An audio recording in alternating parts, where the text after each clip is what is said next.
Welcome to Digital Therapeutics edition of Digital Health Today, and I'm your host, Eugene Burhovich. Today, I'm speaking with none other than Brent Vaughan, another early pioneer in the DTX space, who also straddled both sides of the equation as an entrepreneur at Cognito, and now Cognito, and a venture capitalist in Morningside Ventures. But before we dive in, Brent and I crossed paths for sure while I was still in New York City, and he was CEO and co-founder of WellnessFX. But my declining cognitive function does not remember the actual moment. Nevertheless, I thoroughly enjoyed getting to know Brent, and I can tell his neurons are constantly firing as a deep thinker, but more importantly, a doer in this industry. And now we jump to my conversation with Brent Vaughan. I am here today with Brent Vaughan, the CEO of Cognito, but I will let him explain who he is and his background. So welcome. Thanks a lot. Thanks for having me. Yeah, so I'm Brent Vaughan. I'm the CEO of Cognito. My background is coming up through leading product and business development in biotech, pharma, and device. My foray kind of into the digital therapeutic side of it started when I was working at a translational medicine company a number of years ago. And a friend of mine had built the consumer side of WebMD and decided that what if we could build WebMD for healthy people? And those brainstormings and whiteboard sessions turned into me joining as co-founder of WellnessFX, where we built a direct-to-consumer diagnostic and telemedicine platform and stood that up in 46 states before selling that to one of the players in the nutrition space. And then from that, I was able to be at the right place and meet the scientific founder and be the co-founder of Cognito, which we built into one of the leaders in the digital therapeutic space with 2 breakthrough designations for the lead products. And the lead product, which will be the first diagnostic device hopefully approved to allow primary care physicians to diagnose autism. And that's being submitted to the FDA now. So my background is really on the product side, looking at where novel technologies can meet unmet medical needs. That's the thing, filling that gap in ways that people haven't done before. That's the thing that I find fun. Amazing. And now I know we were trying, before the recording, we were talking about where we actually met, because to me, this podcast is about digital therapeutics, but it's also very much about the individual who is as a trailblazer of this. And I think you mentioned WellnessFX, and it just connected the neurons that I was still in New York back then. And I think we might have interacted with that because I was looking at WellnessFX for the Health 2.0. But anyway, that's just took us back on the memory lane. So let's go back to a little bit of the early days, especially as you sort of joined as a co-founder at Cognito. What was that experience like? I don't even think that digital therapeutics as a term really existed, or at least not to the extent that we know now. What was that road like? Yeah, it didn't really exist. I know a lot of people claim ownership over things. As far as I can tell, I think Sean Duffy, who was just starting Amada kind of down the street from us in San Francisco, I think he's the one that maybe pinned it first. And I think, Eddie and the folks at Achille, as well as Corey and his team at Pear, have kind of made it famous. But yeah, nobody knew what we were. I still remember after we sold the company, I had a couple of VCs who had passed on a round come back to me about a year later and said, geez, if you brought WellnessFX to us now, we would invest, right? Yeah. And tell people what we figured out how to build was a concierge MD squared or MD VIP service at an Amazon storefront and price. And had we been perceptive enough to explain it with that one sentence, we might have grown it into a bigger company that's selling it. Yeah, I mean, listen, sometimes it's just timing, sometimes it's the wording. And, I'm a big believer that while grit has a lot to do with it and hard work, sometimes it's luck as well as a part of the equation, right? All of the teams that I've built have heard me say many times, it's usually better to be lucky than good. And you should try to aim to figure out how to be both, right? Mm-hmm. But I think some of the things that we learned there, right? In the first, it was digital health then and digital medicine, right? Digital therapeutics hadn't really been coined. Yep. You've seen how it's kind of, the industry's evolved a little bit. I mean, so we started with B2C. We built a B2C marketplace for people to have in-depth diagnostic panels and be more engaged in managing their health. And so we saw a few things, right? Healthcare investors were wary of B2C. When you tell a consumer that it is not covered by insurance, it makes your product an inferior good in a lot of people's minds. And so you end up having to spend more on acquisition because it's B2C. And at the same time, you have to take a discount on price because you're not covered by insurance, right? Yeah. Irrespective of the quality of your product or service. And so I think that that was kind of key. One of the other things that we really learned there around kind of engagement was the chief medical officer that I brought in. When we were talking about how to get people to be more engaged and science and fact-driven engagement around managing their health, he had a great comment. He said, listen, it's not that patients aren't smart enough to understand this, is that we have spent decades in the healthcare industry coming up with language that is purposely inaccessible to patients. Mm-hmm. And so it's not, yes, we have an education deficit, but it's not an intelligence problem. It's a communication problem. And it starts on the healthcare side. And I thought that was really powerful. And I've tried to, even though I focused on the prescription digital therapeutic side since then, I've tried to remember that ultimately, if you do it right, there are some people that have done well in B2C, like Peter Thames in the Big Health Group. I think Peter's done a great job over there. But I think that the future of how we think of our learnings from digital health and how it applies in a place like digital therapeutics is we need to think more like B2B2C. Yep. And in our case, that middle B is the doctor. So it's B2D2C. Those are amazing lessons, I think, for DTX, and the fact that we talk about consumerism in health care and health, it's still not quiet there. And to your point, there's companies that are succeeding in it. So some of those lessons you took to Cognoa, and then anything else I know you handed off the keys a little while ago, so I don't want to dwell on Cogno, but I want to still dive into what was that journey inside the Cognoa as you guys were trailblazing this as a prescription digital therapeutic, that's your mantra. Some of the discussions that you were going through, some of the things that you felt, again, early days, startup style, that led you now with the lessons learned to Cognito, which we'll get to later. Yeah, I mean, we started that. It was early. It was 8 years ago, and so I think for us, a few things. We did spend some time trying to understand whether or not that was going to be kind of a D2C, DTC versus a prescription. And one of the things that I think for people who are trying to navigate, because there are right answers on both sides, we really started to understand who our decision makers were. And our decision makers were parents concerned about their child's developmental trajectory. This is a pretty serious subject, right? This is something that you want to have that pediatrician engaged in the conversation. And so ultimately that drove us to much more of a prescription and physician mediated kind of solution. And I think it made the most sense there.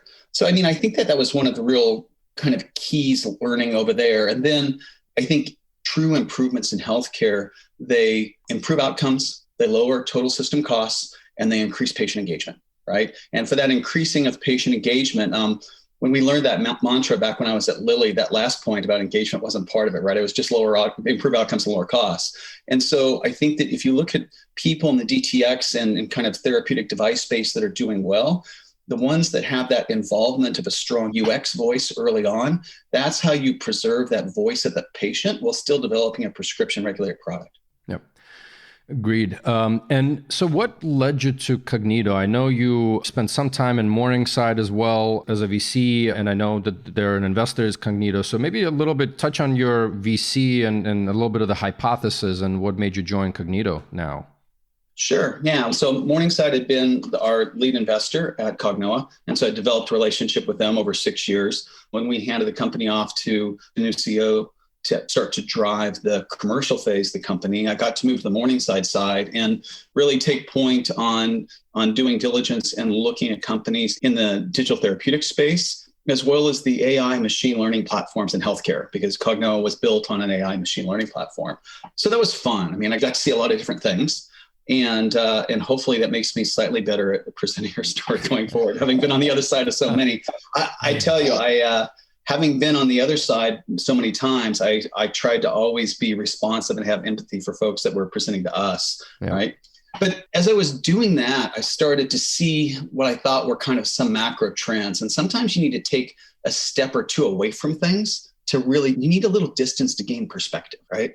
And so being able to step out of the day-to-day of Cognoa and all the things that we had going on and starting to look at the landscape, it kind of became clear to me that I had this, alcoholics call it a moment of clarity, right? I had this moment where I'm like, I think I can see what the next generation of digital therapeutics is going to be. And And kind of briefly, if you look at the first wave of digital therapeutics and digital health, a lot of those were kind of adherence and compliance companies. And that wasn't a great business model before you put digital in front of it. It turns out not such a great business model after you put digital in front of it, right? And then the next wave that came along are people that were trying to improve outcomes, but were trying to kind of take efficacy risks off the table a priori, right? Mm-hmm. And so that became your appified CBT companies. Take behavioral therapy that has been shown to work, make it more standardized and more easy to distribute, right? And so that's not really a technology innovation play so much. And so I think that pairs made great grounds there, right? They've really helped shape a marketplace. I think those products are becoming commoditized quickly. It's going to be really hard to start another pair, right? I would not invest in that, right? But then kind of looking forward, I started to see that, especially when you look at CNS, but I could see it in some other areas, there was an opportunity for digital therapeutics or therapeutics and device to have drug-like mechanisms of effect that could actually create protein level changes and drive disease modification, and do it in a way that when you finish your human proof of concept, you could have what looks like a phase 2 dossier with the drug. You could have a mechanism of action. You could show that it's de-risked and validated through translational medicine studies, just like a drug. And your goal is not to be an adjunct or a compliance crutch to some other therapeutic, but to be a therapeutic intervention that would go head to head with approved drugs in the space. And so that's what I saw. And I started actively looking for places where I thought this could be. And one of the companies in Morningside's portfolio was Cognito. And I saw there was the chance to actually have what I was kind of referring to as translational digital therapeutics companies, which is a horrible name and no one will ever use it. But that was how I was thinking about it, right? The marketeers will self-adjust and somebody will claim and not the name. So it's okay. Yeah, exactly. But that was the thing that I was most excited about. And so I spent a lot of my time looking specifically for those. And in Cognito, I found one that had all of the pieces there and was on the cusp of being able to tell that story. And so I stepped in and was lucky enough to come in, have a great team in place and technology that I thought we could really start to get over that threshold.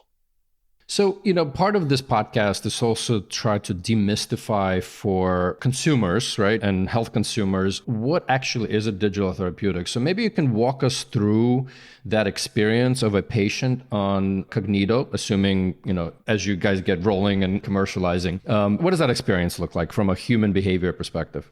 Yeah, I think, and to back up just a bit, I think part of what's mystifying about or confusing about digital therapeutics is that it's a protean term that can mean most anything, and it's used in so many different instances. And so it has a very broad and vague meaning. And so it's really contextual, right?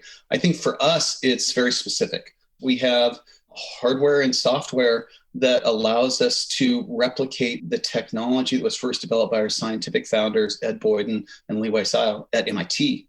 And they showed that you could start to activate the immune system of cortical neurons, as well as provide direct neuronal stimulation. And so there's different ways that you can think about trying to activate neurons, but what they figured out was if you do an EEG and you look at patients, and they started this in animals, but if you look at brains that have more advanced Alzheimer's pathology, the neurons don't fire at some of the frequencies that you normally would see.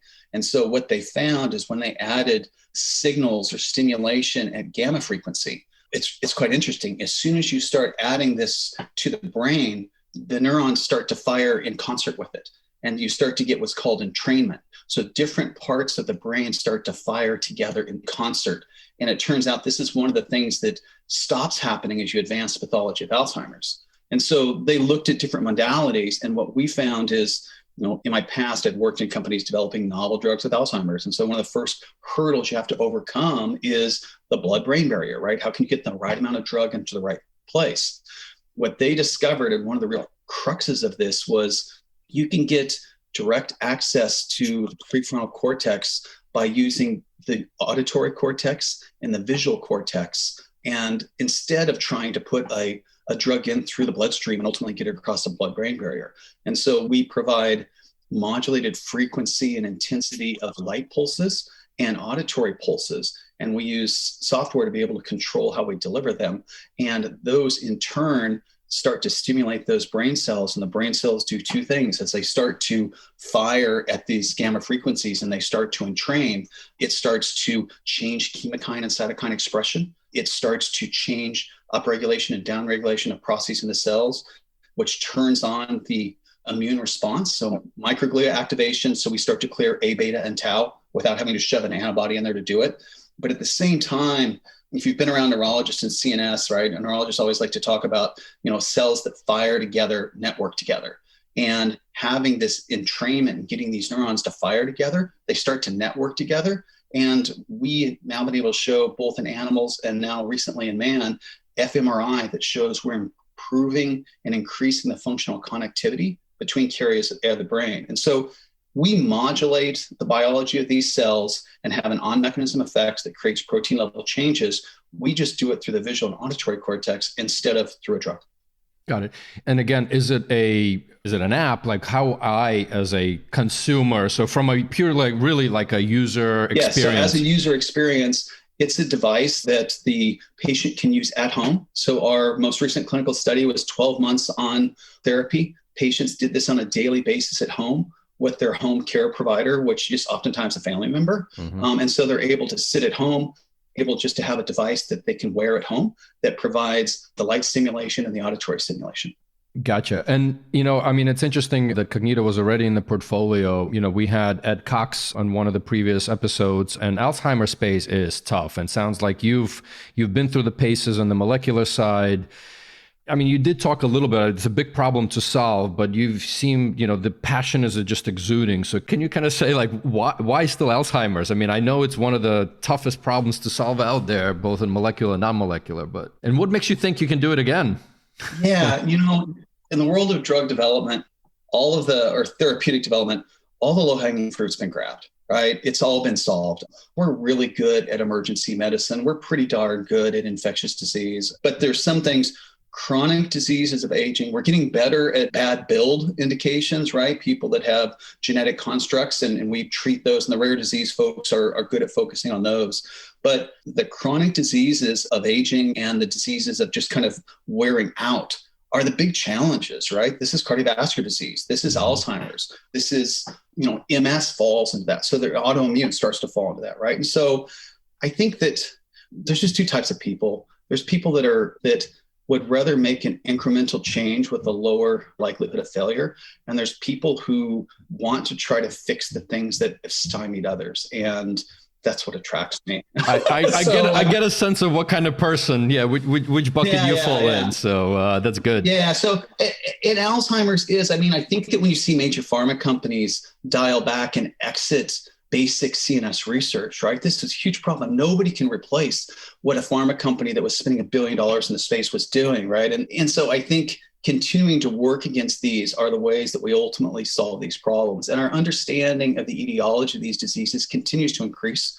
Biogen's doing great things. And if you look at what aducanumab is doing, if you look at what Lilly is doing, even though the outcomes are sometimes, a one step forward, one step back kind of thing, our general understanding of the etiology and how to address it is progressing. And I fervently believe that these things are solvable. And the technology that we're applying towards it was technology that no one had thought to try before. So since you mentioned pharma, I think you may or may not know, I spent a couple of years in a big pharma company, and I did So did I. I'm recovering. I lost all my hair. I keep joking around about that.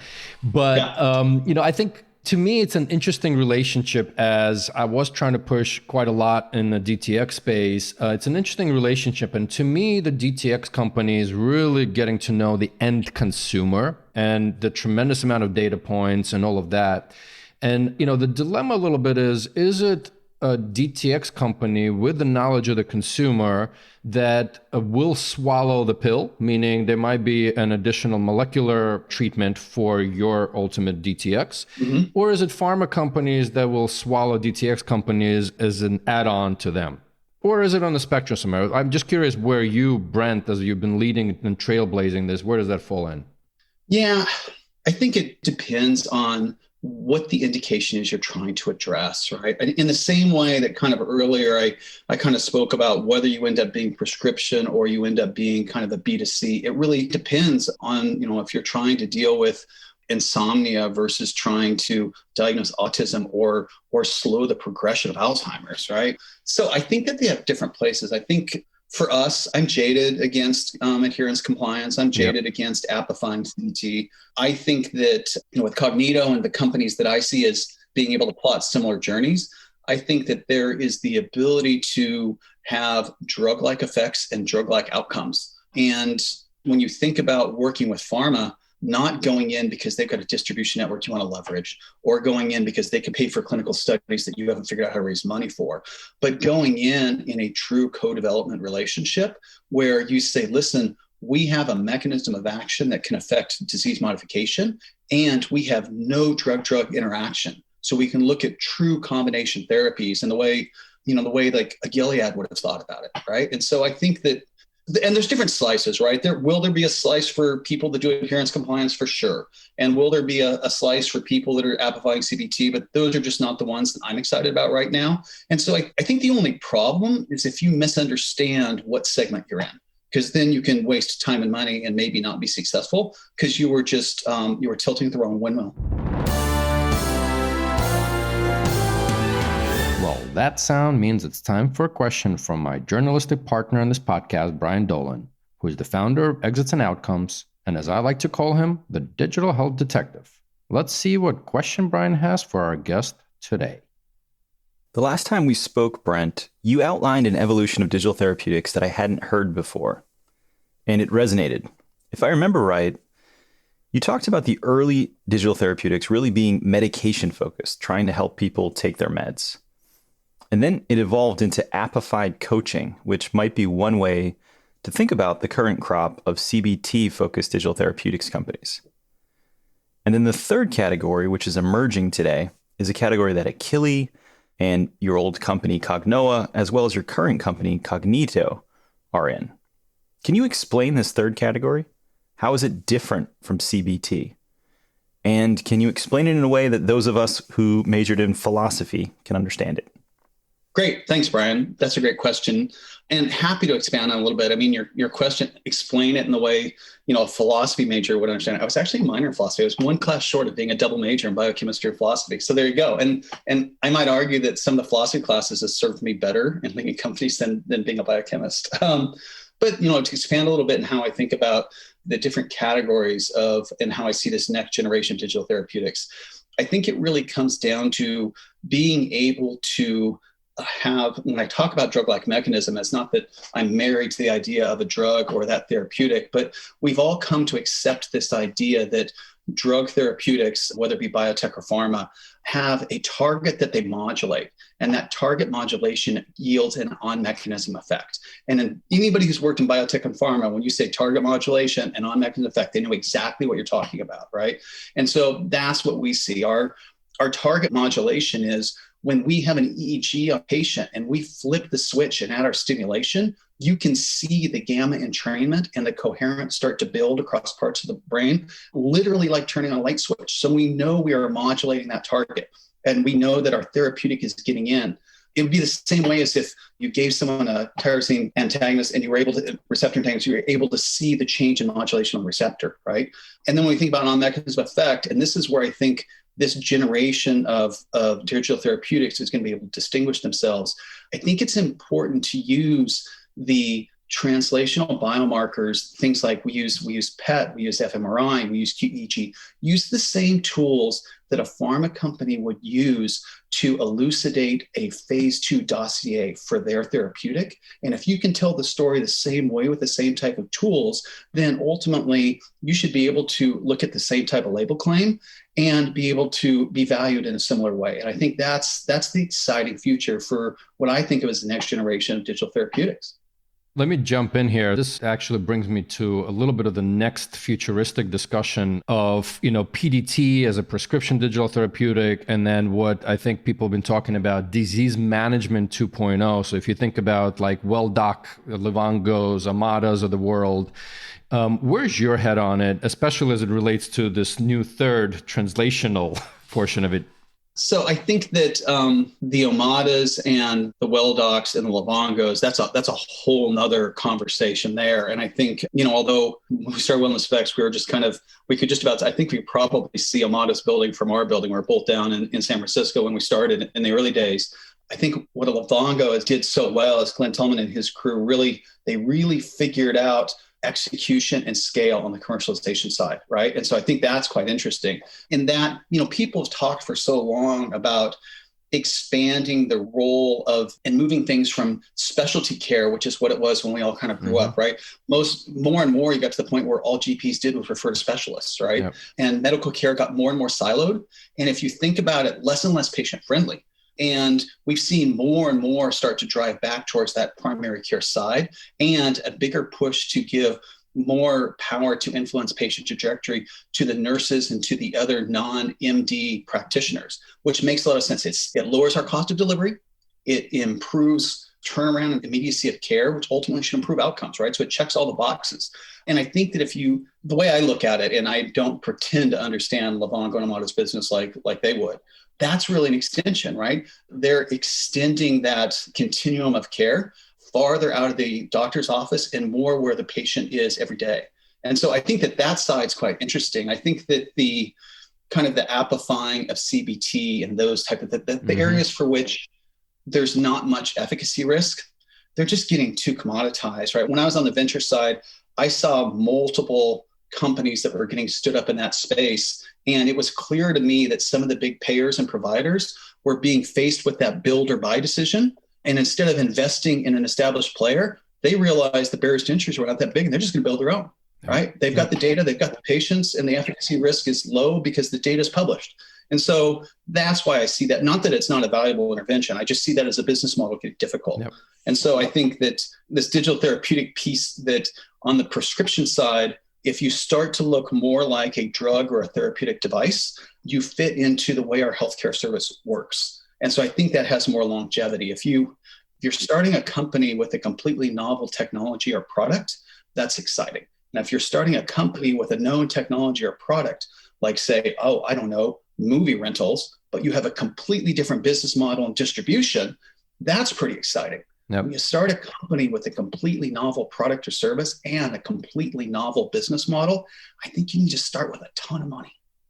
Fascinating advice to the entrepreneurs. I think hopefully many of them are listening. And, this brings me a little bit back to the experience with your Cognito product, but also, fitting into the existing healthcare system.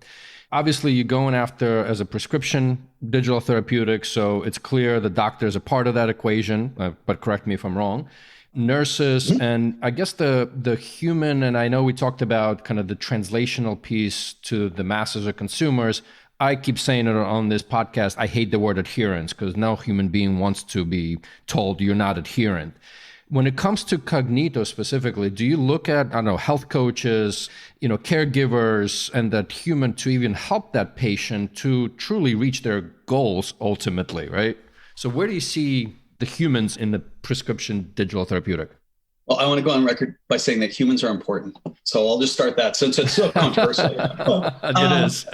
I think, but no one likes to be called consumers either, right? And yet people who love to raise some money for B2C companies. And in the product world, we spend so much time talking about users. I don't like to be called a user. Honestly, my wife, and this is not about her, but she, when she was going through breast cancer, she hated to be called patient. She said, it's only a slice of my life. So anyway, but that's a side note. So anyway, I think that, kind of two pieces. First, for Alzheimer's for us, right? So when we look at the areas where our mechanism of action can take us, we see great ability to move the underlying pathology of tauopathies, and Alzheimer's obviously being the biggest one to start with. But we've already started to show proof of concept in some other tauopathies. And then because of the way that we kind of have this high-level mechanism that can drive neuroimmune response and networking, we then start to look at things like stroke and demyelinating conditions. So all of these conditions are things where your ultimate rehabilitation involves some network of caregiver and family. And I think that this is one of the areas when I kind of said earlier that one of the learnings from digital therapeutics is that companies have learned that you need a UX person in the product side early. right? As opposed to pharma, when what you think of as UX, which is kind of fill finish packaging and patient instructions, that's like at the end of phase 3, right? And so I think that for us, we've purposely developing our product for a home-based, minimally invasive intervention that can be supported by the at-home caregiver and the family.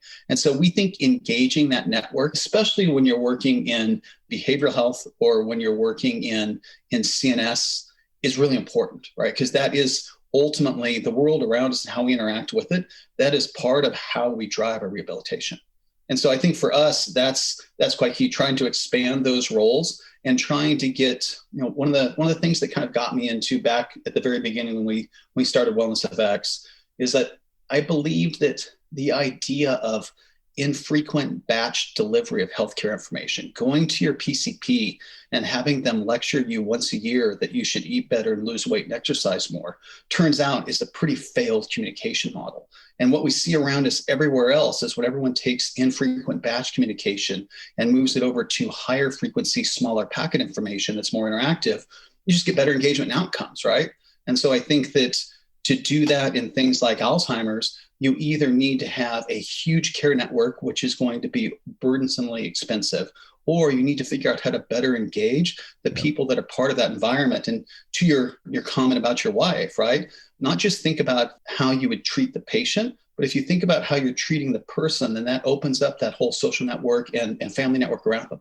Absolutely. And, speaking and the fact that you went on record that humans are important, part of this podcast is not just about the technology or the business of it, but it's actually about the person that I'm speaking to. So we started off what brought you here, but I also want to finish this off with what's your why and what gets you up in the morning? Yeah, a little bit of kind of where I started. I get excited when I see novel technologies that can be used to address, unmet. I'm kind of a healthcare person, right? And so, yeah, it would be fun to think I'm going to jump out and start a company to design a rocket to go to Mars, but somebody's already doing that.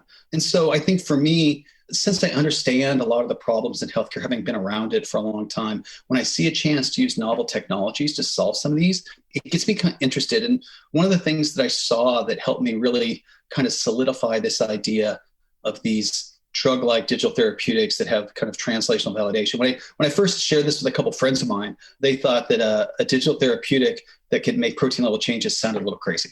And I remember reading this really cool paper, and I was on maybe DTX Europe or something like that. And somebody asked a question and I just went off. Then only one person in the audience probably cared about my answer. But I saw this paper where some researchers had been using brain stimulation and they'd looked at electricity. I think this was kind of light-based and it still required some labeling in the cells. So it was a preclinical model, right? But you could see the promise there. They used brain stimulation through light and they were able to recreate the same biochemical dissociative effect in a neuronal cell that you see with ketamine administration. Oh.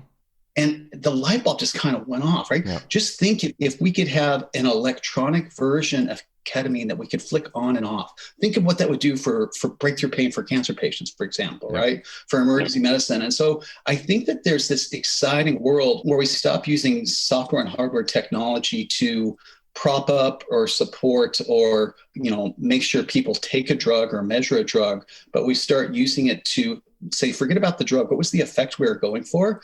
Is there a lower side effect profile way of accomplishing that? Which is what people have been asking themselves in Novartis and Lilly and Pfizer for years, right? Yeah. And now I think we can start to see ways to do that. I think that's pretty cool. Amazing. So I bet you don't even need an alarm every morning to get up. And so thank you for making the time and informing our listeners. And it was really a pleasure to actually get to know you. Great. It's been an absolute pleasure. I wish I could pop over and have coffee with you in person. We will come to that day one day. So. Okay. Excellent. Great. Well, thank you so much, Eugene. Thanks so much for tuning into Digital Therapeutics edition of Digital Health Today, a production of Mission-Based Media. Be sure to hit that subscribe button to this podcast on your favorite podcast player so you're then automatically notified when we post our upcoming episodes, where I speak with dozens of leaders and trailblazers who are forging the path for digital therapeutics. If you'd like to learn more about Your Coach Health or Brian Dolan's Exit and Outcomes, you can always find the links to this and more in the show notes for this episode. You can connect with me personally on Twitter at HealthEugene, or follow my journey of writing my first book, Hard Pill to Swallow, at hardpilltoswallow.substack.com. I'm Eugene Borhovich, and catch you next time.